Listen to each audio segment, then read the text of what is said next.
Exploring relative clauses. Making your sentences fluent and clear. Hello, language enthusiasts. Today, we're going to dive into the fascinating world of English grammar and tackle relative clauses. These nifty grammatical structures are crucial for creating complex, fluent, and clear sentences.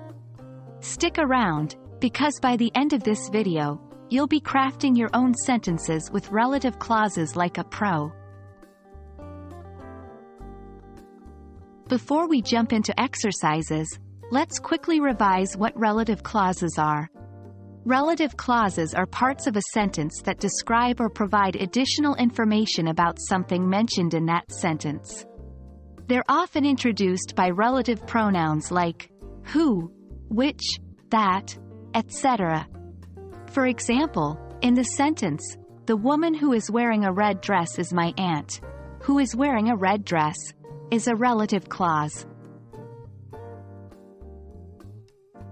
There are two types of relative clauses: restrictive, defining, and non-restrictive, non-defining.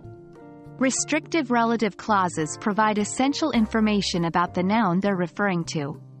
They aren't separated by commas. For example, people who smoke should quit for their health. Here, the clause, who smoke, is crucial to understand which people we're talking about. Non-restrictive relative clauses give extra, non-essential information about the noun. They are separated by commas. For example, my brother, who is a doctor, lives in New York. Here, the clause, who is a doctor, is extra information. It's not necessary for identifying my brother. Let's get hands-on now.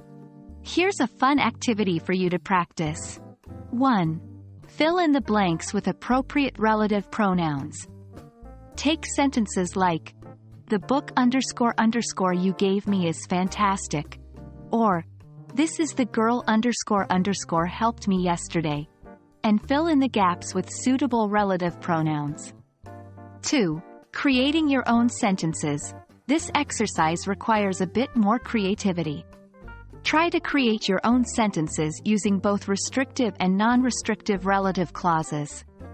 For instance, "I like movies that make me think," restrictive, and "My dog, who loves to chase his tail, is very playful," non-restrictive.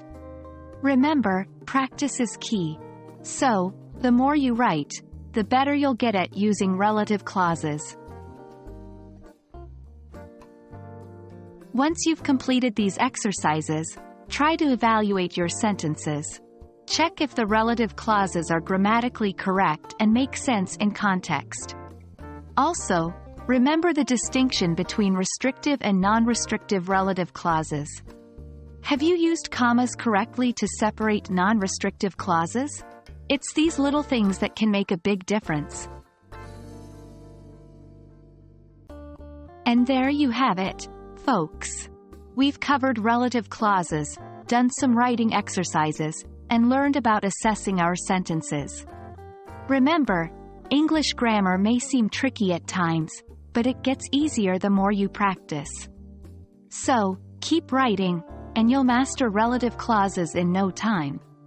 Until next time, keep learning, and happy writing.